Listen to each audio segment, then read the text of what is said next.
สวัสดีท่านผู้ชมที่เคารพสบายดีท่านผู้ชมที่เคารพต้อนรับท่านผู้ชมเข้าสู่ข่าวเช้าอรุณใหม่จากห้องข่าวโทรภาพแห่งชาติลาวพบกันในเช้าของวันเสาร์วันที่28มีนาคม2026รับหน้าที่รายงานข่าวพักนี้ข้าพเจ้าสุริวัลย์ผลเยี่ยมพร้อมด้วยเอกสารที่ประจักษ์สบายดีเอกสารสวัสดีวันพักผ่อนท้ายสัปดาห์เจ้าซึ่งในเมื่อวานนี้กองประชุมครั้งปฐมฤกษ์ของสภาแห่งชาติสุดที่10ก็ได้อัดลงด้วยผลสำเร็จอันจดงามซึ่งผ่านกองประชุมได้ค้นคว้าและพิจารณาหลายคำเห็นและก็รับรองเอาหลายเอกสารสำคัญของชาติเจ้าซึ่งวันนี้พวกเขาก็มีสรุปการเคลื่อนไหวระยะ5วันที่ผ่านมาโดยเฉพาะมื้อสุดท้ายก็คือวันศุกร์ที่ผ่านมาเป็นมื้อสุดท้ายของการดำเนินของประชุมครั้งปฐมฤกษ์ของสภาแห่งชาติสุดที่10บรรดาสมาชิกสภาแห่งชาติได้สุ่มใส่การประกอบความคิดความเห็นใส่หางมติทิศทางแผนการเคลื่อนไหวใน5ปีต่อหน้าก็คือปี2026-2030ของสภาแห่งชาติ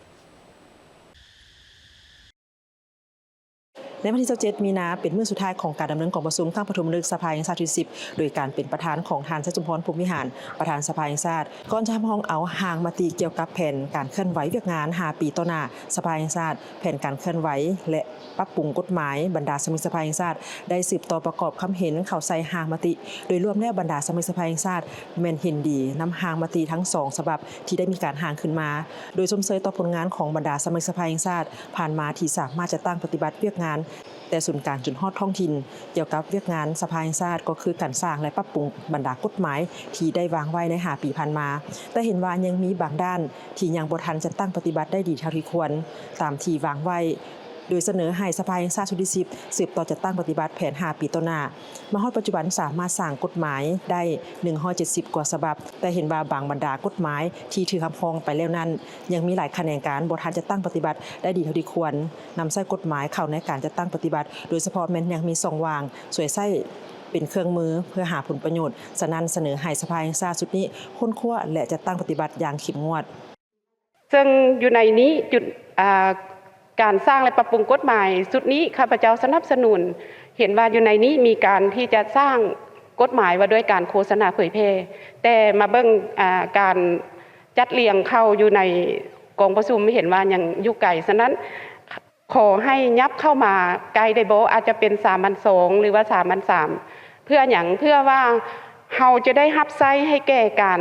ผันขยายหรือว่าการโฆษณาเผยแพร่กฎหมายที่พวกเราได้รับรองไปแล้วและพร้อมกันนั้นก็จะรับใช้ให้แก่กฎหมายที่พวกเราเกี่ยมที่จะสร้างและรับรองใหม่นี้เนาะและข้าพเจ้าก็เห็นดีสนับสนุนต่อแผนการสร้างกฎหมายที่ว่าการโฆษณาเผยแพร่นี้มันมีความสำคัญและความจำเป็นอยู่ในข้อ2ที่ทางร่วมข้อที่6ได้เขียนว่าปรับปรุงกฎหมายที่มีช่องว่างสืบต่อตีความหมายของบางมาตราแล้วก็มีการเว้าถึงการแก้ไขคำร้องขอความเป็นธรรมอย่างต่างๆต่อไปหั่นอยู่จุดนี้นี่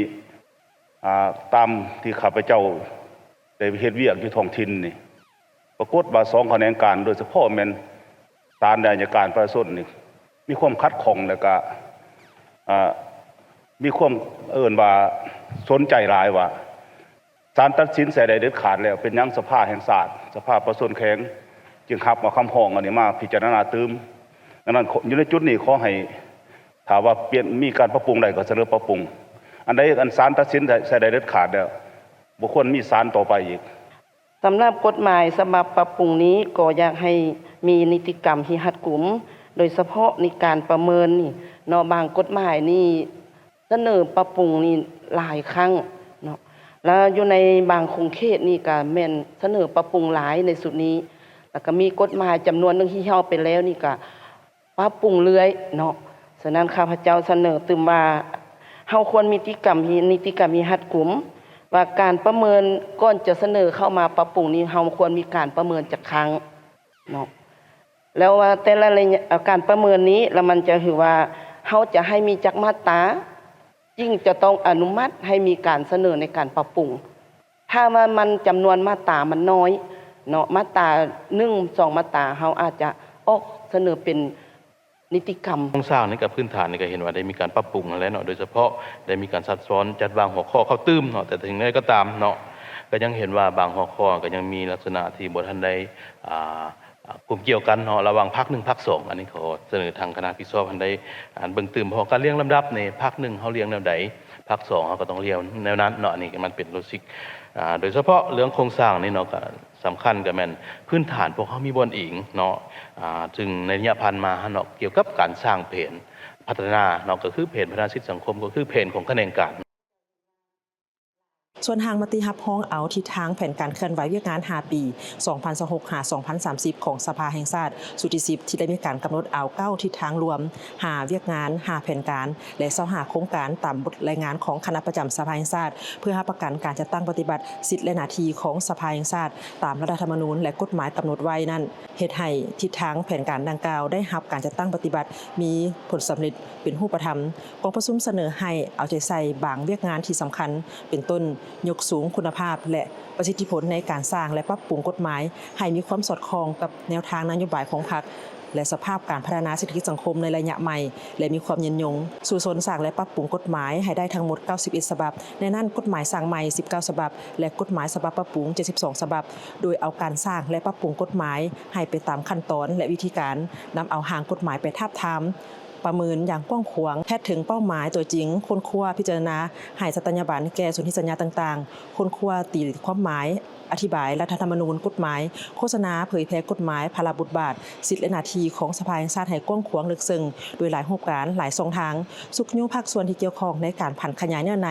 บางมาตราของกฎหมายเป็นนิติกรรมใต้กฎหมายอย่างน้อยให้ได้80ส่วนห้อยรับประกันการตกลงปัญหาสำคัญให้สอดคล้องกับรัฐธรรมนูญกฎหมายสภาพความเป็นจริงของประเทศรับประกันผลประโยชน์รวมของประเทศชาติและประชาชนลาวบรรณาเผ่ารับประกันให้มีคุณภาพส่องแสงถึงการจัดตั้งปฏิบัติผันขยายมติกองประชุมใหญ่ครั้งที่12ของพรรคและโครงการการเมืองฉบับที่3ของพรรคมติกองประชุมครบคณะบริหารงานศูนย์กลางพรรควางออกแต่ละระยะสอดคล้องกับแผนพัฒนาเศรษฐกิจสังคมแห่งชาติ5 ปีครั้งที่10รับพ้องเอาการพัฒนาชนบทและแก้ไขความทุกข์ยากเป็นวาระแห่งชาติการประสานสมทบกับภาคส่วนที่เกี่ยวข้องเพื่อปรึกษาหารือแลกเปลี่ยนเป็นเอกภาพเกี่ยวกับเนื้อในแต่ละปัญหามีการสนองข้อมูลให้ถูกต้องและสอดคล้องกับสภาพความเป็นจริงภายหลังได้รับฟังหางมติดังกล่าวแล้วประธานกองประชุมได้สรุปสังรวมการประกอบความคิดเห็นของบรรดาสมาชิกสภาแห่งชาติและเสนอให้ภาคส่วนดังกล่าวนำเอาความคิดเห็นเพิ่มเติมของสมาชิกสภาแห่งชาติประกอบเข้าใส่2หางมติเพื่อเฮ็ดให้หางมติมีความสมบูรณ์ถูกต้องแทนเหมาะกับหน้าที่เวียกงานนำไปจัดตั้งปฏิบัติให้มีผลสำเร็จแผนการเคลื่อนไหวเวียกงาน5 ปีต่อหน้าเวียกงานสภาแห่งชาติแผนการสร้างและปรับปรุงกฎหมายใน5 ปีข้างหน้า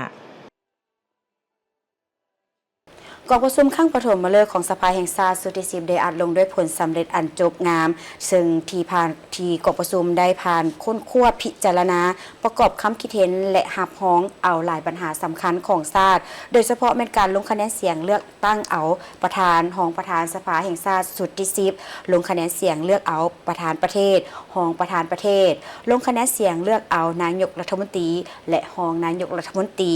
พร้อมคณะรัฐบาลสุดใหม่ภายหลังการดำเนินกองประชุมมาเป็นเวลา5 วันแต่วันที่23 27 มีนาคม 2026กองประชุมข้างปฐมฤกษ์ของสภาแห่งชาติสุดที่10ได้อัดลงด้วยผลสำเร็จอันจบงามภายใต้การเป็นประธานของท่านชัชชุมพร พรหมวิหารประธานสภาแห่งชาติโดยการเข้าร่วมของประธานทองดุลศรีสุริตเลขาธิการใหญ่คณะบริหารศูนย์กลางพรรคประธานประเทศมีการนำพรรครัฐอดีตการนำพรรครัฐคณะรัฐบาลและบรรดาสมาชิกสภาแห่งชาติก่อนพิธีอัดกองประชุมอย่างเป็นทางการนั้นบรรดาสมาชิกสภาแห่งชาติได้รับฟังการผ่านหางมติสภาแห่งชาติจำนวน2 ฉบับจากหัวหน้ากองเลขานุการกองประชุมจากนั้นบรรดาสมาชิกสภาแห่งชาติได้ลงคะแนนเสียงรับรองเอาหางมติสภาแห่งชาติ2 ฉบับคือมติสภาแห่งชาติว่าด้วยการรับรองเอาแผนพัฒนาเศรษฐกิจสังคมแห่งชาติ5 ปีครั้งที่10 2026-2030และหางมติสภาแห่งชาติว่าด้วยการรับรองเอาบทรายงานเกี่ยวกับการพิจารณารับรองเอาด้านหลักการโครงการลงทุนก่อสร้างเส้นทางรถไฟลาวเวียดนามจากตัวเมืองท่าแขกแขวงขมวนไปหามูซาไส้แดนลาวเวียดนามรูปแบบ BOT ด้วยคะแนนเสียงส่วนหลายจากนั้นท่านชัยชุมพร พรหมวิหารประธานสภาแห่งชาติประธานกองประชุมได้กล่าวสุนทรพจน์อัดกองประชุมข้างปฐมฤกษ์สภาแห่งชาติสุดที่10อย่างเป็นทางการซึ่งกองประชุมได้พิจารณาและตกลงปัญหาสำคัญพื้นฐานของประเทศเป็นต้นรับรองเอาผลสำเร็จของการเลือกตั้งและการยั่งยืนคุณลักษณะของสมาชิกสภาแห่งชาติสุดที่10และสภาประชาชนคันแขวงสุดที่5พิจารณาและ และรับรองเอาการเลือกตั้งบรรดาตำแหน่งที่สำคัญของรัฐและโครงประกอบของจักรการจัดตั้งของอำนาจรัฐพิจารณาและรับรองเอาบทรายงานเกี่ยวกับแผนพัฒนาเศรษฐกิจสังคมแห่งชาติ5ปีครั้งที่10 2026-2030 พิจารณารับรองเอาบทรายงานเกี่ยวกับการพิจารณารับรองเอาด้านหลักการโครงการลงทุนก่อสร้างเส้นทางรถไฟจากตัวเมืองท่าแขกแขวงขมวนหามูซาชายแดนลาวเวียดนามโดยรูปแบบ BOT พิจารณารับรองเอาบทรายงานเกี่ยวกับแผนการเคลื่อนไหวเวียกงาน5ปี 2026-2030 ของศาลประชาชนสูงสุดองค์การอัยการประชาชนสูงสุดพิจารณาและรับรองเอาบทรายงานเกี่ยวกับแผนการเคลื่อนไหวเวียกงาน5ปี 2026-2030 ขององค์การกวดการแห่งรัฐและรับรองเอาบทรายงานเกี่ยวกับแผนการเคลื่อนไหวเวียกงาน5ปี 2026-2030 ขององค์การกวดสอบแห่งรัฐพิจารณารับรองเอาบทรายงานเกี่ยวกับแผนการเคลื่อนไหว5ปีแต่ปี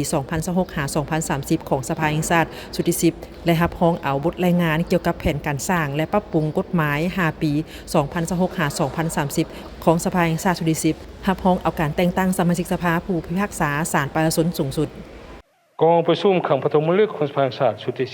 10ได้ดำเนินมาฮอดมื้อนี้ได้สำเร็จตามแผนการที่กำหนดไว้ทุกประการผลจากกองประชุมในครั้งนี้ถือเป็นมรรคผลแห่งการเสริมขยายสติปัญญารวมหมู่ของบรรดาท่านสมาชิกสภาแห่งชาติที่ยกสูงความชอบและความเป็นเจ้าการของตนของในการค้นคว้าพิจารณาห้องแต่ละเนื้อในสำคัญที่นำมาพิจารณาในกองประชุมเท่านี้ได้รับผลอย่างจบงามทุกประการ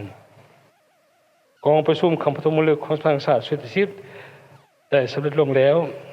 ข้าพเจ้าในนามประธานกองประชุมขอให้ห้องมายังคณะประจำสภาแห่งชาติรัฐบาล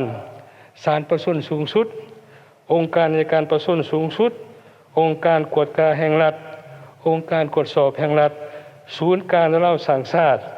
สภานุกรรมแห่งชาติลาวองค์การจัดตั้งมาส่วนขันศูนย์กลางแต่ทุกภาคส่วนที่เกี่ยวข้องก็คือบรรดาท่านสมาชิกสภาแห่งชาติที่ประจำอยู่เขตเลือกตั้งจงได้พร้อมกัน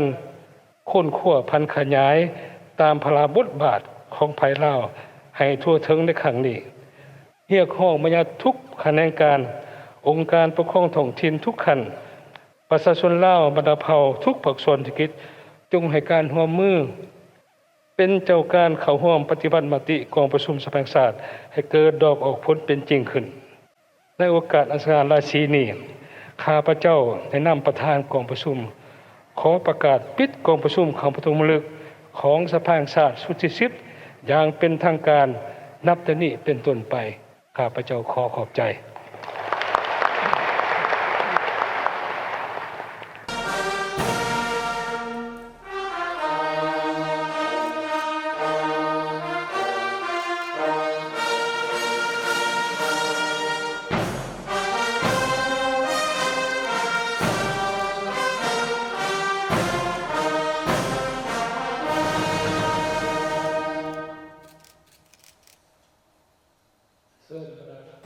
ถือว่าเป็นเหตุการณ์การเมืองที่มีความหมายและมีความสำคัญอย่างยิ่งต่อกับประเทศชาติของพวกเราเนาะ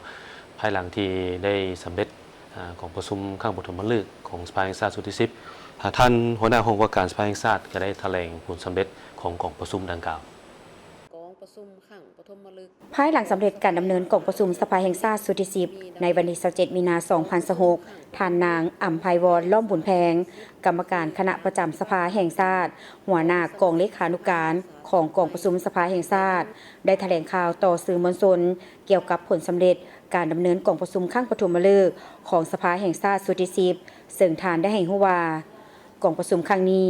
ได้รับฟังรายงานผลสำเร็จของการเลือกตั้งและยั่งยืนคุณลักษณะของสมาชิกสภาแห่งชาติสุดที่10และสมาชิกสภาประชาชนขันแขวงสุดที่5ได้พิจารณารับรองเอาโครงประกอบโครงจักรการจัดตั้งเลือกตั้งและรับรองเอาบุคลากรของระบบอำนาจรัฐ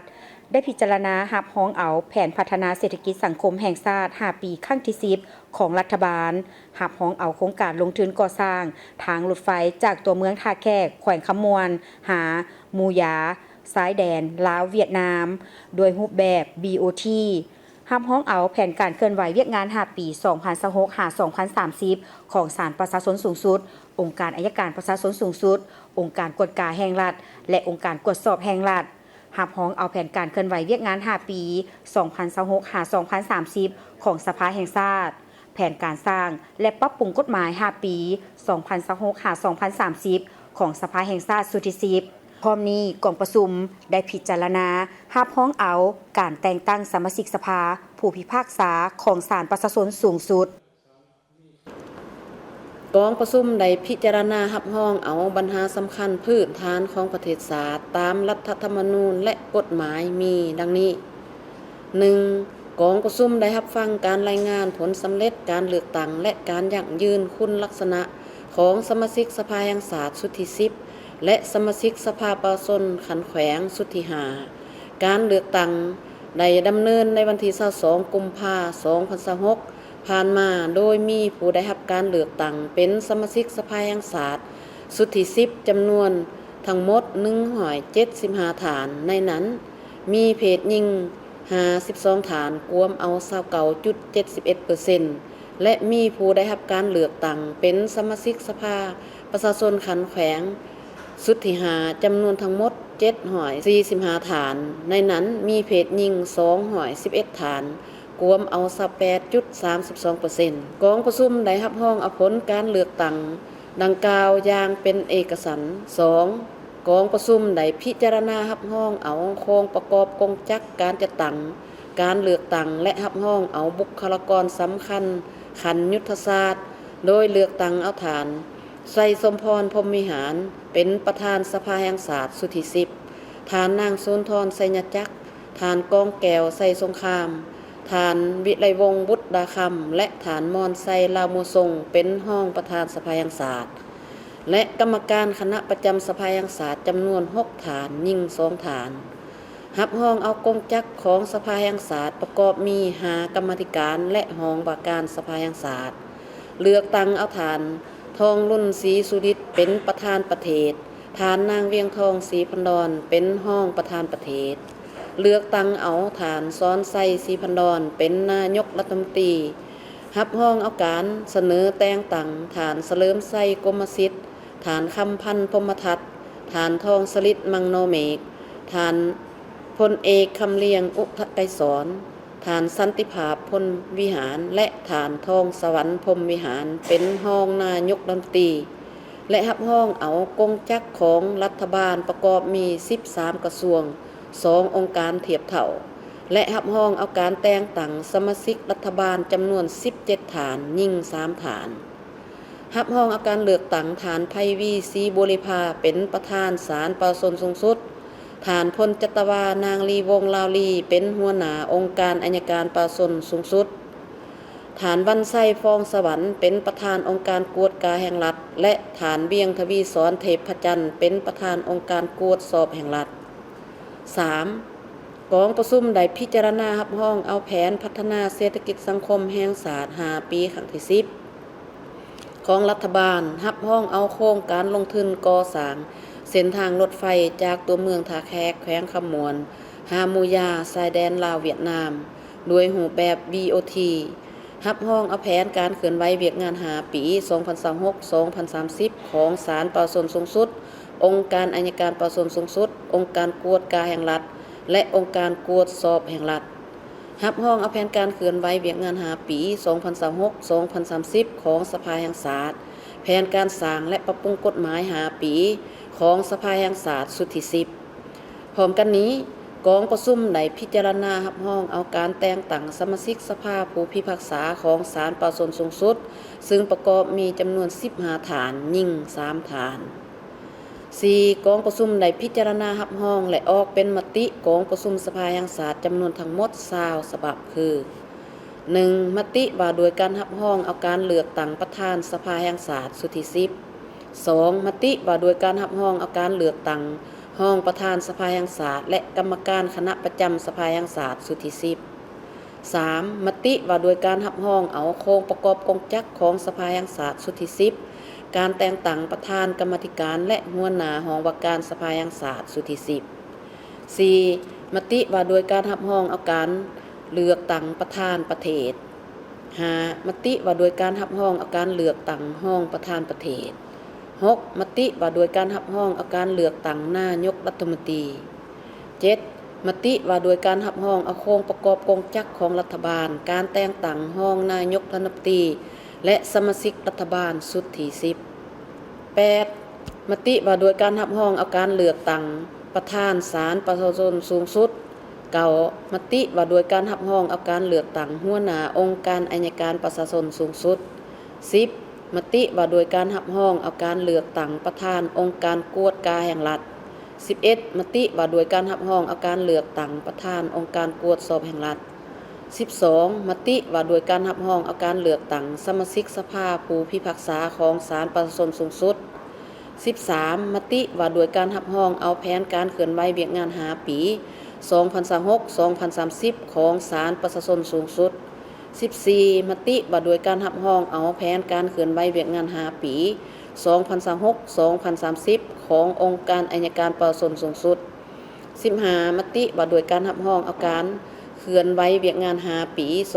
2026-2030 ขององค์การกวดกาแห่งรัฐ 16. มติว่าโดยการรับรองเอาแผนการเคลื่อนไหวเวียกงาน5 ปี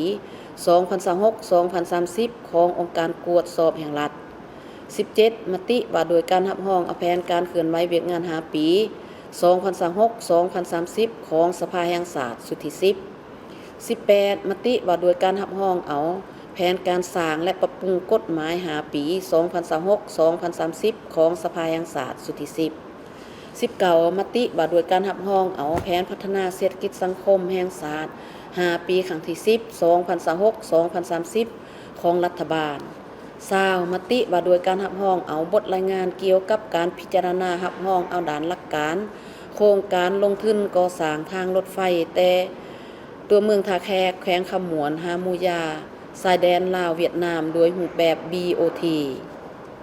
ผลสำเร็จของประชุมครั้งนี้ได้แสดงถึงความรับผิดชอบอันสูงและความเป็นเอกภาพต่อการปฏิบัติหน้าที่การเมืองของทุกองค์การจัดตั้งซึ่งแม่นมากผลรวมยอดสติปัญญาในการปฏิบัติสิทธิประชาธิปไตยโดยความรับผิดชอบสูงของบรรดาท่านสมาชิกสภาแห่งชาติที่ได้ประกอบส่วนอันสำคัญและสมเกียรติเข้าในการปรับปรุงบูรณารัฐประชาธิปไตยประชาชนให้มีความหนักแน่นและเข้มแข็งในการปฏิบัติสิทธิและพันธะพื้นฐานให้นับมือก้าวไปสู่จุดหมายที่กำหนดไว้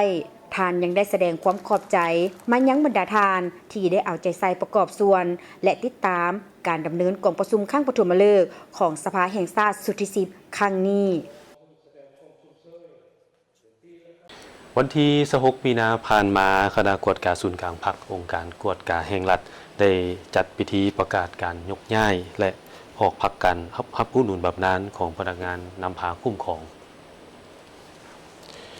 เข้าร่วมในพิธีดังกล่าวโดยสหายวันไซพ้องสวรรค์กรรมการกรมการเมืองศูนย์กลางพรรคคณะเลขาธิการศูนย์กลางพรรคประธานคณะกวดกาศูนย์กลางพรรคประธานองค์การกวดกาแห่งรัฐและหัวหน้าองค์การต้านการส่อราษฎร์บังหลวงศูนย์กลางในพิธีต่างหน้าคณะจัดตั้งศูนย์กลางพรรคได้ผ่านคำสั่งของกรมการเมืองศูนย์กลางพรรคว่าด้วยการยกย้ายพนักงานนำพาขั้นสูงไปรับหน้าที่ใหม่มติตกลงของคณะเลขาธิการศูนย์กลางพรรคว่าด้วยการอนุมัติให้พนักงานนำพาขั้นสูงออกพักการรับอุดหนุนบำนาญจากนั้นสหายวันไซพ้องสวรรค์ก็ได้ให้เกียรติมอบคำสั่งของกรมการเมืองศูนย์กลางพรรคว่าด้วยการยกย้ายให้พนักงานการนำขั้นสูงให้แก่สหายวิไลวรรณบุตรคำกรรมการศูนย์กลางพรรคห้องประธานคณะกวดกาศูนย์กลางพรรคห้องประธานองค์การกวดกาแห่งรัฐห้องหัวหน้าองค์การต้านการส่อราษฎร์บังหลวงศูนย์กลางไปรับหน้าที่ใหม่อยู่คณะจัดตั้งศูนย์กลางพรรคและมอบมติข้อตกลงให้แก่สหายดาวบุรพาบ่าววงเพชร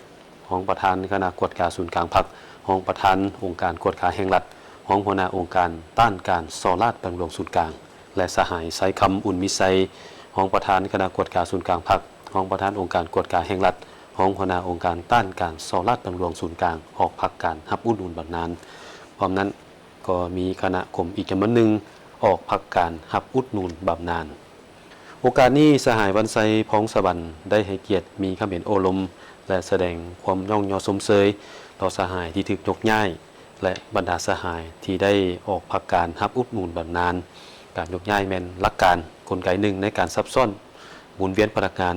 ย้อนความต้องการของหน้าที่เวียกงานเพื่อให้บรรดาการนำขั้นสูงได้เรียนรู้เวียกงานในหลายโครงเขตเวียกงานเพื่อสืบต่อนำพาเวียกงานของพรรคของรัฐต่อไป สำหรับบรรดาสหายที่ได้รับการพักการรับอุบหนุนบำนาญแม่นอิงใส่นโยบายระเบียบการอิงใส่อายุเกษียณมาฮอดปัจจุบันแม่นฮอดอายุเกษียณพักผ่อนรับอุดหนุนบำนาญก็ต้องได้ปฏิบัติตามระเบียบการซึ่งเป็นนโยบายของพรรครัฐที่มีต่อพนักงานที่ได้ปฏิบัติหน้าที่เวียกงานจนได้รับผลสำเร็จสำหรับสหายที่ถึงยกย้ายนั้นระยะผ่านมาสหายก็ได้ทุ่มเทสติปัญญาในการประกอบส่วนจัดตั้งปฏิบัติเวียกงานกวดกาเป็นผู้หนึ่งที่มีความบุกเบิกห้าวหันปฏิบัติหน้าที่ถึงว่าสหายได้ยกย้ายไปรับหน้าที่ใหม่ก็ยังจะได้สืบต่อภาษาสมทบกันในการปฏิบัติหน้าที่เวียกงานของภาครัฐในวันที่26 มีนาคม 2026 ที่ผ่านมาอยู่ที่นครหลวงเวียงจันทร์สาธารณรัฐประชาธิปไตยประชาชนลาวและธนาคารพัฒนาอาซีหรือ ADB ได้ร่วมพิธีเฉลิมฉลองครบรอบ 60 ปีแห่งการเป็นคู่ร่วมมือระหว่างลาวและ ADB ขึ้นโดยการให้เกียรติต่างหน้าจากทั้งสองฝ่ายมีท่านท้องสวรรค์พรหมวิหารรองนายกรัฐมนตรีกระทรวงการต่างประเทศและท่านมาสโตะคันดะประธานธนาคารพัฒนาอาซี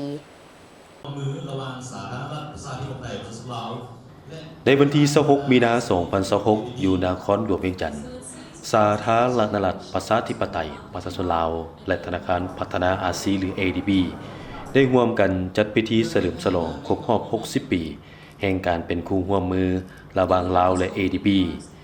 โดยให้เกียรติต่างหน้าจากทั้งสองฝ่ายมีท่านท้องสวรรค์พรหมวิหารรองนายกรัฐมนตรีกระทรวงการต่างประเทศและท่านมาสโตะคันดะประธานธนาคารพัฒนาอาซี Let us continue to strengthen our partnership as we move toward a prosperous, resilient ในโอกาสสำคัญดังกล่าวท่านท้องสวรรค์พรหมวิหารได้ให้เกียรติขึ้นกล่าวเปิดพิธีโดยได้ยกให้เห็นบรรดาผลสำเร็จของการพัวพันร่วมมือระหว่างลาวและ ADB ตลอดระยะ6 ทศวรรษผ่านมาซึ่งเห็นได้ว่า ADB แม่นคู่ร่วมมือที่นักแน่นซึ่งให้การช่วยเหลือสปป.ลาวในการพัฒนาพื้นฐานโครงสร้างที่สำคัญอันเป็นพื้นฐานในแก่การพัฒนาเศรษฐกิจสังคมแห่งชาติโดยเฉพาะด้านการลงทุนพลังงานการพัฒนาทรัพยากรมนุษย์สาธารณสุขและกสิกรรมแย้งคู่กันนั้น ADB ยังเป็นคู่ร่วมมือที่มีความเชื่อถือซึ่งได้ให้การช่วยเหลือที่สำคัญและทันการให้แก่สาธารณรัฐประชาธิปไตยประชาชนลาวในการรับมือกับปัญหาทางด้านเศรษฐกิจการแพร่ระบาดของพยาธิโควิด -19 และภัยพิบัติทางธรรมชาติ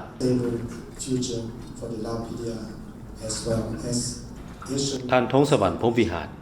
ยังได้เน้นถึงความสำคัญในการสืบต่อจัดตั้งปฏิบัติยุทธศาสตร์การเป็นคู่ร่วมมือระดับประเทศสุขปี 2024-2028 ระหว่างลาวและ ADB เพื่อหันเป็นโครงสร้างเศรษฐกิจไปสู่คุณภาพใหม่พร้อมทั้งได้แสดงความขอบใจอย่างจริงใจต่อการช่วยเหลือและสนับสนุนอันล้ำค่าของ ADB ให้แก่สปป.ลาวในตลอดระยะ 60 ปีผ่านมาซึ่งได้ประกอบส่วนอันใหญ่หลวงเข้าในการพัฒนาเศรษฐกิจสังคมของสปป.ลาวโอกาสนี้ท่านสันติภาพพรหมวิหารรองนายกรัฐมนตรีกระทรวงการเงินได้ขึ้นกล่าวคำเห็นอวยพรในโอกาสสำคัญดังกล่าว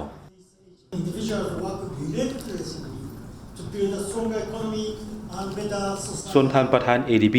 ก็ได้ขึ้นกล่าวคำเห็นโดยเน้นย้ำคืนผลสำเร็จของการร่วมมือระหว่างลาวและ ADB ในระยะผ่านมาจนถึงปัจจุบันพร้อมทั้งได้สืบต่อให้คำหมายมั่นที่จะให้การสุขยู่ช่วยเหลือและสนับสนุนสปป.ลาวในการจัดตั้งปฏิบัติแผนยุทธศาสตร์การร่วมมือระหว่างลาวและ ADB ก็คือปี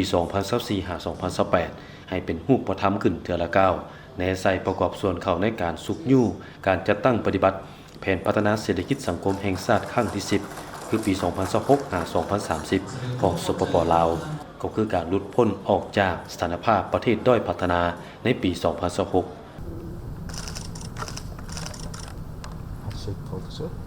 ในโอกาสอันสง่าราศีนี้ได้มีการพบปะสองฝ่ายระหว่างท่านท้องสวรรค์พรหมวิหารและท่านมาสโตะคันดะเพื่อปรึกษาหารือและแลกเปลี่ยนความคิดความเห็นในการสุขยู่ส่งเสริมการพัวพันร่วมมือระหว่างลาวและ ADB ในปัจจุบันก็คือในต่อหน้า 3, 2, 1 พร้อมเดียวกันนี้ยังได้ร่วมกันเปิดงานวางแสดงรูปภาพและรับชมวิดีโอเกี่ยวกับผลงานการร่วมมือ ระหว่างลาวและ ADB ตลอดระยะ 60 ปีผ่านมา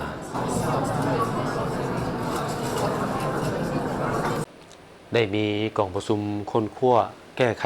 ผลกระทบต่อครอบครัวผู้ที่ประสบภัยจำนวน 17 บ้านของเมืองสีโคตรบองและเมืองนาไซทองนครหลวงวิจันทร์ซึ่งจัดขึ้นในวันที่16 มีนาผ่านมาภายใต้การเป็นประธานของทานอัศพังทองศรีพันดอนเลขาคณะบริหารงานพรรคนครหลวงเวียงจันทร์มีประธานคณะกรรมการปกครองเมืองพร้อมด้วยภาคส่วนแผนกการอ้อมข้างและภาคส่วนเกี่ยวข้องเข้าร่วมในกองประชุมได้รายงานผลการเก็บกรรมสภาพความเสียหายที่เกิดขึ้นจากเหตุการณ์พายุฤดูร้อนหรือพายุมาร์คเฮฟที่ได้พัดเข้านครหลวงเวียงจันทร์ในวันที่22 มีนาที่ผ่านมาเหตุให้17 บ้านของ2เมืองคือเมืองสีโคตรบองมี11 บ้าน 5,516 หลังคาเรือนโรงเรียน11 แห่งอาคารโรงการ5 แห่งพาหนะและอื่นๆได้รับความเสียหายส่วนเมืองนาไซทองมี8 บ้าน816 หลังคาเรือนจากเหตุการณ์ดังกล่าวอำนาจการปกครองได้ให้การช่วยเหลือบรรเทาทุกข์ในเบื้องต้นและได้แบ่งความรับผิดชอบให้คณะกรรมการคุ้มครองภัยพิบัติขันเมืองลงประจำการอยู่จุดต่างๆเพื่อช่วยเหลือและอำนวยความสะดวกให้ประชาชนที่ได้รับผลกระทบนอกนี้ได้ติดตามช่วยเหลือประชาชนที่บาดเจ็บจำนวนหนึ่งที่ปีนป่วยอยู่ห้องหมอและบาดเจ็บเล็กน้อยพร้อมทางจัดสรรที่พักอาศัยชั่วคราวให้ผู้ที่เฮือนได้รับความเสียหายห้อยส่วนห้อยซึ่งผ่านการจัดตั้งปฏิบัติระยะผ่านมาได้พบข้อยุ่งยากเป็นต้นอุปกรณ์การซ่อมแปลงเฮือนปัญหาไฟฟ้าน้ำประปาและปัญหาอื่นๆโอกาสนี้ทานอัศพังทองศรีพันดอนได้เน้นหนักให้คณะกรรมการคุ้มครองภัยพิบัติแต่ละขั้นจงเอาใจใส่แบ่งหน้าที่ความรับผิดชอบกันละเอียดขึ้นตืมสืบต่อติดตามเก็บกำข้อมูลรายละเอียดจำนวนครอบครัวที่มีความยุ่งยากด้านเศรษฐกิจและครอบครัวทุกข์ยากแก้ไขปัญหาไฟฟ้าน้ำประปาคนครัวประสานสมทบหัวหน่วยผู้ประกอบการสนองอุปกรณ์ในการซ่อมแปลงที่อยู่อาศัยการจัดสรรขนส่งสิ่งเศษเหลือบ่ให้มีผลกระทบต่อสิ่งแวดล้อมและปัญหาอื่นๆกองประชุมคณะชี้นำโครงการและสรุปการจัดตั้งปฏิบัติโครงการร่วมมือระหว่างรัฐบาลลาวและลุกเซมเบิร์กด้านสถิติระยะ 2 ปี 2021-2026 ซึ่งได้จัดขึ้นในวันที่26 มีนาคม 2026 ที่ผ่านมาที่นครหลวงเวียงจันทร์กองประชุมภายใต้การเป็นประธานร่วมของทานฟองสมุทรคำวานวงศารองหัวหน้าศูนย์สถิติแห่งชาติกระทรวงการเงินทานโทมัสลามัสอุปทูตลุกเซมเบิร์กประจำสาธารณรัฐประชาธิปไตยประชาชนลาวซึ่งมีภาคส่วนที่เกี่ยวข้องเข้าร่วมในรูปแบบเชิงหน้าและทางไกลโครงการร่วมมือระหว่างรัฐบาลสาธารณรัฐประชาธิปไตยประชาชนลาวและราชอาณาจักรลุกเซมเบิร์กแม่นโครงการการช่วยเหลือล่าด้านวิชาการเน้นใส่เพื่อสร้างความเข้มแข็งให้ศูนย์สถิติแห่งชาติก็คือระบบสถิติแห่งชาติในการผลิตสถิติและตัวซี่บอกให้ไปตามมาตรฐานสากลในการประเมินเป้าหมายการพัฒนาแบบยืนยงปี 2030โครงการร่วมมือด้านสถิติลาวลุกเซมเบิร์กแม่นเป็นโครงการสืบต่อจากระยะที่1ที่ได้จัดตั้งปฏิบัติในปี 2017-2020 โครงการระยะที่2ปี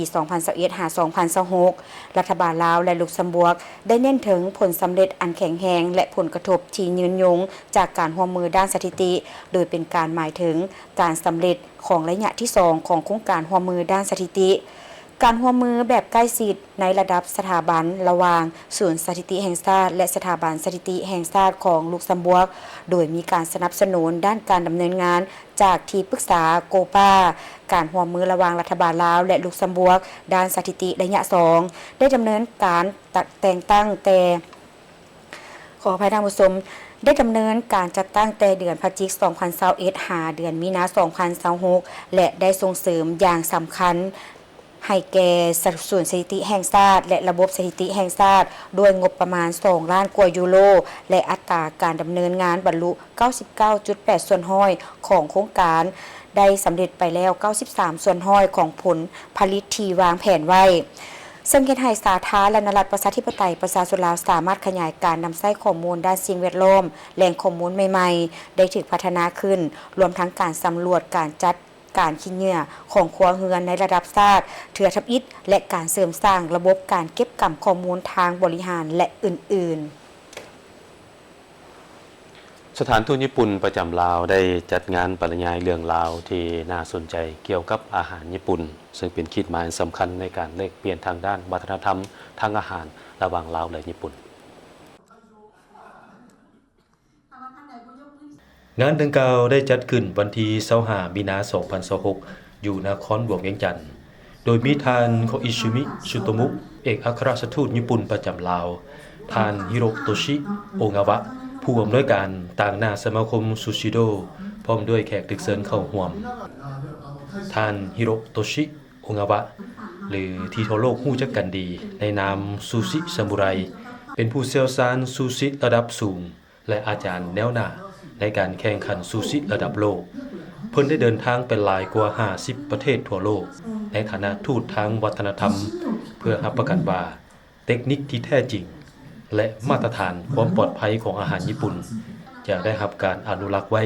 และถูกแบ่งปันสู่ทั่วโลกท่านโองาวะได้ดึงความสนใจของผู้เข้าร่วมงานผ่านการบรรยายพิเศษ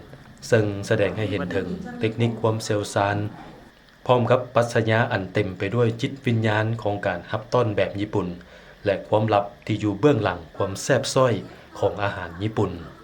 和食っていうのが世界文化遺産に登録されて今どんどん世界中で和食というのがブームになってその中でもまたラオスでこの日本の素晴らしい和食がท่านโองาวะได้สาธิตวิธีการใกล้เคียงซูชิแบบเอโดมะเอะอันซับซ้อนและเน้นย้ำถึงจิตวิญญาณของแกนพืชการควบคุมอุณหภูมิที่คงที่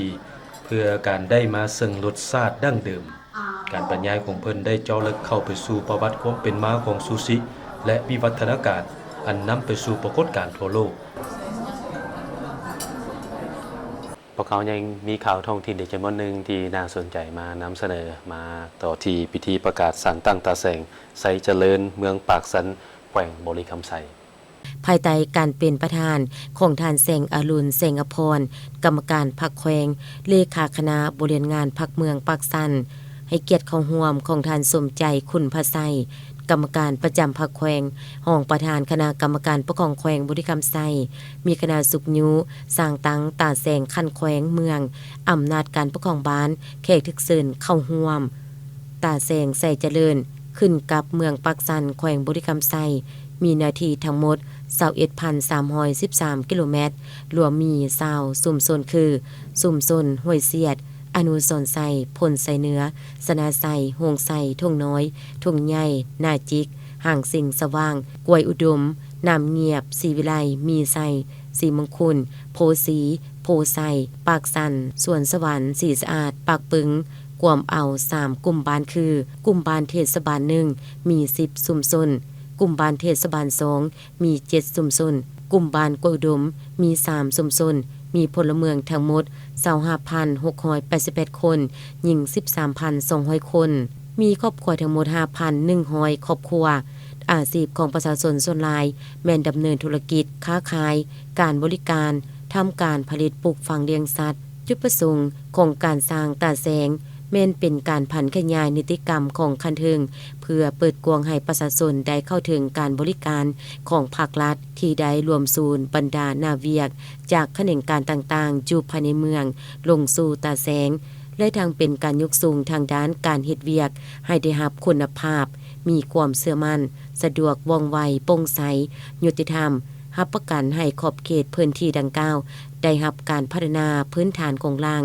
การค้าการบริการและเวียกงานกสิกรรมเพื่อเป็นการรองรับการขยายตัวของพลเมืองในอนาคตเพื่อให้เวียกงานการนำพาสีน้ำเวียกงานบริหารและเวียกงานการบริการตาแสงใส่เจริญได้จะตั้งปฏิบัติบรรดาคาดหมายที่วางไว้5ปีในต่อหน้าประธานคณะปกครองเมืองปากสันตกลงแต่งตั้งท่านขันทวีก่าวศรีกรรมการพรรคเมืองปากสันเป็นประธานคณะกรรมการตาแสงใส่เจริญแต่งตั้งท่านบุญเลี้ยงหุ่มภักดีและท่านพันตรีจันทร์สมรบุญทวีวงศ์เป็นรองประธานพร้อมแต่งตั้งบุคลากรรับผิดชอบ5หน่วยงานจำนวน10ท่าน โอกาสดังกล่าวนี้ท่านสมใจคุณพไสรองประธานคณะกรรมการปกครองแขวงบุรีรัมย์ไซร่วมกับคณะประธานได้เป็นเกียรติตัดเทพผ้าลานของเก่าบาทเปิดปลายปล่อยปุ่มเป่าขึ้นสู่ท้องฟ้าเพื่อจังจืนว่าพิธีประกาศสร้างตังตาแสงใส่เจริญเมืองปักสันเป็นทางการเมืองมหาไซแขวงคำมวลจัดงานพบปะตั้งค่ายเยาวชนธันวาครั้งที่19อยู่ที่เมืองมหาไซแขวงขมวนได้จัดงานพบปะตั้งค่ายเยาวชนธันวาครั้งที่19ทั่วแขวงขมวนเป็นเกียรติเข้าร่วมมีท่านสมใจพานิจันทร์รองเลขาพรรคแขวงขมวนผู้ชี้นำเวียกงานการเมืองแนวคิดเวียกงานพรรคพนักงานท่านอินทวงศ์ภูมิจันทร์เลขาพรรคเมืองมหาไซ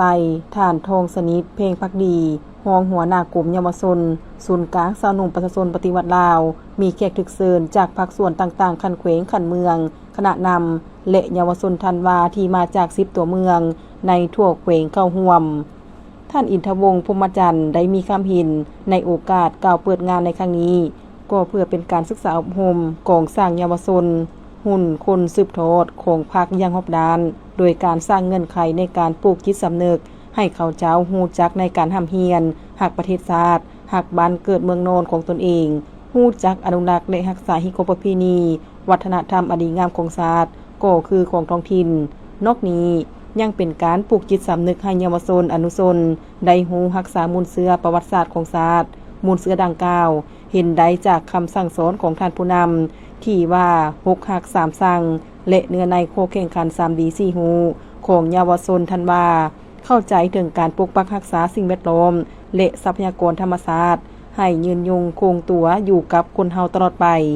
งานพบปะตั้งค่ายเยาวชนธันวาในครั้งนี้มีความหมายความสำคัญแสดงถึงบทบาทการนำพาชี้นำของคณะสาวหนุ่มประชาชนปฏิบัติลาวต่อกับเวียกงานเยาวชนและเป็นขีดหมายแห่งการเติบใหญ่ขยายตัวของเยาวชนธันวาในการเคลื่อนไหวกิจกรรมในหลายรูปแบบมีทางการพบปะแลกเปลี่ยนบทเรียนการแสดงศิลปะแสดงละครร้องเพลงการแข่งขันทางด้านทักษะและกิจกรรมอื่นๆซึ่งงานดังกล่าวจะได้ดำเนินไปเป็นเวลา3วันแต่วันที่25 27 มีนาคม 2026จึงจะสำเร็จไปต่อที่เมืองจอมเพชรแขวงหลวงข้าวปางได้สรุปถอดถอนบทเรียนปอนบัตรเลือกตั้งสมาชิกสภาแห่งชาติสุดที่10และสมาชิกสภาประชาชนคันแขวงสุดที่5ที่เมืองจอมเพชรแขวงนครบางได้จัดกองประชุมสรุปทอดทอนบทเรียนบันปอนบัตรเลือกตั้งสมาชิกสภาแห่งชาติสุดที่10และสมาชิกสภาประชาชนแขวงสุดที่5ขึ้นโดยการเป็นเกียรติของพงษ์ทานางแก้วลามณีจิตสมาชิกสภาประชาชนแขวงเลขาคณะบริหารพรรคเมืองจอมเพชรมีบรรดาการนำข้องเมืองคณะอนุกรรมการเลือกตั้งและคณะผิดสอบหน่วยปอนบัตรเลือกตั้ง79หน่วยภายในเมืองเข้าร่วมกองประชุมได้รับฟังการผ่านบทสรุปผลสำเร็จของการดำเนินเลือกตั้งสมาชิกสภาแห่งชาติสุดที่10และสมาชิกสภาประชาชนแขวงสุดที่5อยู่เขตเลือกตั้งเมืองจอมเพชรซึ่งมีจำนวนหน่วยปอนบัตรเลือกตั้งทั้งหมด79หน่วยผู้มีสิทธิ์ปอนบัตรเลือกตั้งทั้งหมด 25,303 คนหญิง 10,867 คนจำนวนผู้มาใช้สิทธิ์ปอนบัตรเลือกตั้งทั้งหมด 24,859 คนหญิง 1736 คนการดำเนินการเลือกตั้งในวันที่22กุมภาพันธ์2026แม้นสามารถรับประกันให้ผู้มีสิทธิ์ปอนบัตรเลือกตั้งออกมาใช้สิทธิ์ใดห้อยส่วนห้อยรับประกันบ่ให้มีบัตรตายห้อยส่วนห้อยสภาพการโดยรวมภายในเมืองก็คือแต่ละหน่วยปอนบัตรเลือกตั้งมีความสงบปลอดภัยห้อยส่วนห้อยและสามารถรายงานผลการเลือกตั้งได้อย่างถูกต้องว่องไวและชัดเจนห้อยส่วนห้อยและในโอกาสนี้ผู้เข้าร่วมกองประชุมแต่ละภาคส่วนได้ประกอบคำคิดคำเห็นปรึกษาหรือและแลกเปลี่ยนบทเรียนตัวจริงจากพื้นฐาน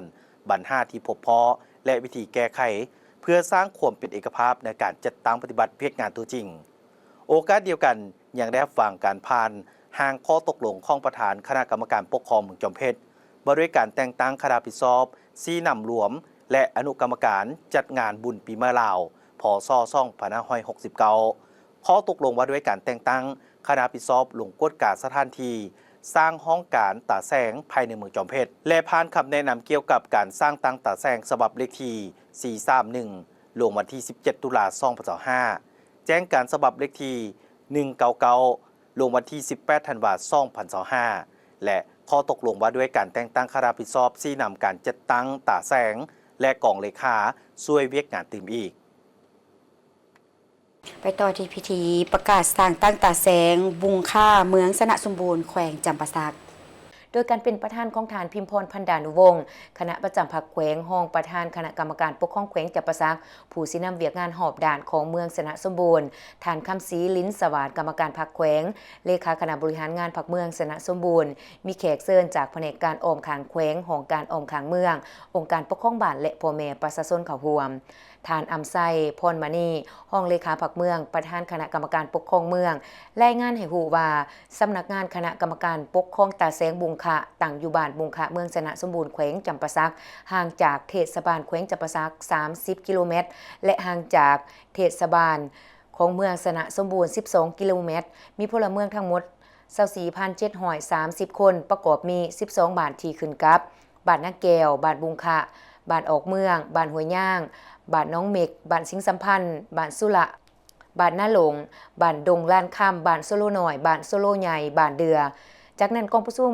ก็ได้ตกลงของคณะกรรมการปกครองแขวงจำปาสักว่าโดยแต่งตั้งตาแสงบุงค่ะผ่านมติตกลงของคณะประจำพรรคเมืองสนะสมบูรณ์ว่าโดยการสร้างตั้งคณะพรรคหากฐานตาแสงและบวงตัวแต่งตั้งคณะบริหารงานพรรคหากฐานตาแสงบุงค่ะผ่านขอตกลงของคณะกรรมการปกครองเมืองสนะสมบูรณ์ว่าโดยการแต่งตั้งประธานห้องประธานตาแสงและหัวหน้าหน่วยงานที่ขึ้นกับคณะกรรมการปกครองตาแสงบุงค่ะซึ่งเห็นดีแต่งตั้งทานสุขสวรรค์ศรีประเสริฐเป็นเลขาคณะพรรคหากฐานตาแสงทางเป็นประธานคณะกรรมการปกครองตาแสงบุงค่ะทานไข่พรวิไลบุญเป็นห้องเลขาทางเป็นห้องประธานคณะกรรมการปกครองตาแสงทานนางดวงปีนามปัญญาเป็นประธานกวดกาพรรคทางเป็นประธานคณะกรรมการปกครองตาแสงคณะพรรคหากฐานตาแสงบุงค่ะประกอบมี23หน่วยพรรคที่ขึ้นกับส่วนกงจักการจัดตั้งตาแสงเมนประกอบมี5หน่วยงานที่ขึ้นกับต่อจากนั้นก็ได้ผ่านมติตกลงของคณะประจำพรรคเมืองสนะสมบูรณ์ว่าโดยการยกย้ายเลขาคณะพรรคหากฐานกลุ่ม3ในนั้นยกย้ายสหายคำสวัยคำมาวงกรรมการพรรคเมืองเลขาคณะพรรคหากฐานกลุ่ม3ขึ้นมาประจำการอยู่ห้องว่าการเมืองสนะสมบูรณ์พร้อมทั้งเฮ็ดหน้าที่เป็นผู้ช่วยเวียกทัน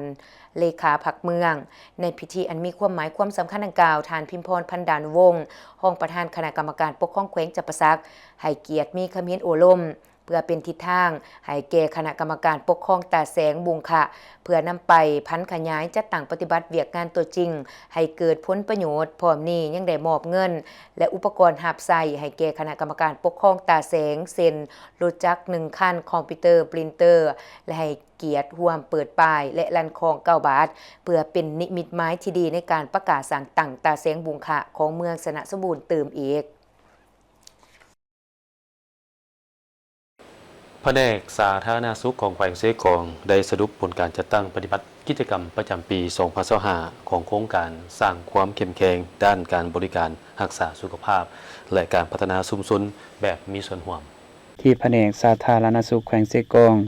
โดยมีท่านนางลำพันธ์ไสคำมีหัวหน้าแผนกสาธารณสุขแขวงท่านโคลินดัตจีออนผู้ตั้งหน้าองค์การช่วยเหลือซึ่งกันและกันประจำลาว SFEพร้อมด้วยภาคส่วนเกี่ยวข้องและผู้ประสานงานโครงการเข้าร่วมท่านนางสุขอาลาวรรณวงศ์ตั้งหน้าโครงการ SCD รายงานว่า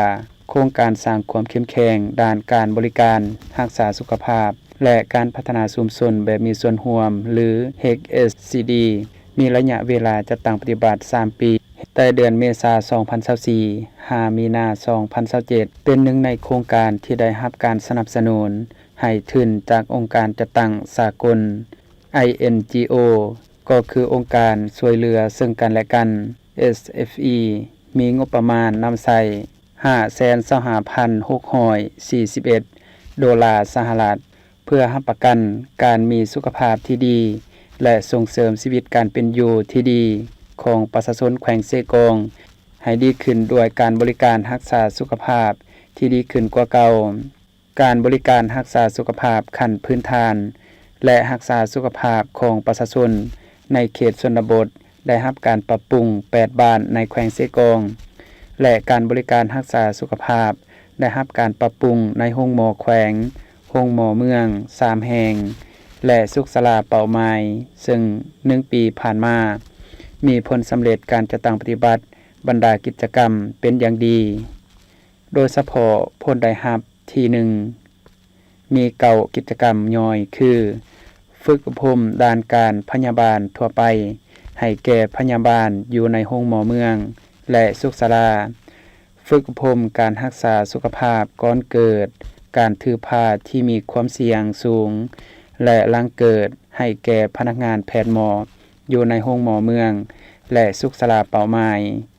ฝึกอบรมและติดตามพนักงานแพทย์เกี่ยวกับการเกิดแบบธรรมชาติ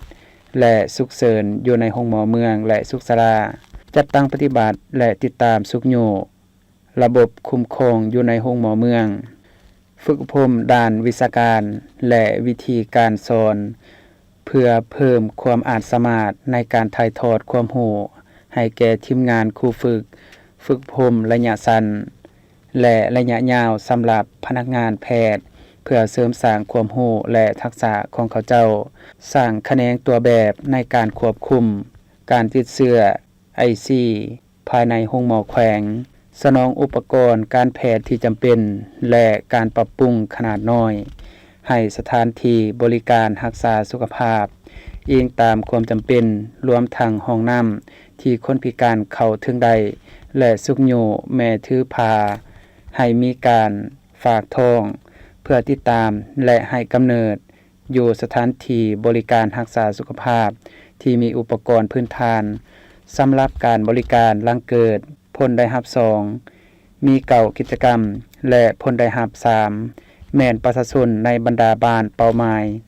แสดงออกถึงการปฏิบัติที่ดีกว่าเก่าในด้านนำสุขาภิบาลและสุขอนามัยมี5กิจกรรมพร้อมนี้ที่ประชุมก็ได้วางทิศทางแผนการใน1 ปีต่อหน้าและพร้อมการประกอบคำคิดคำเห็นเพื่อนำไปเป็นบอนอิงในการจัดตั้งปฏิบัติแก้ไขปัญหาจุดอ่อนของโครงข่างเพื่อเฮ็ดให้การจัดตั้งปฏิบัติบรรดากิจกรรมในต่อหน้าให้รับผลสำเร็จตามระดับคาดหมายที่วางไว้ท่านผู้ชมมาฮอดนี้ข่าวเช้าอรุณใหม่ของพวกเราก็หมดเวลาลงแล้วขอบใจทุกท่านที่ให้เกียรติติดตามรับชมแล้วก็มาติดตามการนำเสนอข่าวนำพวกเราได้ใหม่ในข่าวภาคต่อไปสำหรับข่าวครั้งนี้โฆษกทั้งสองพร้อมด้วยทีมงานข่าวต้องขอลาท่านผู้ชมไปก่อนสบายดี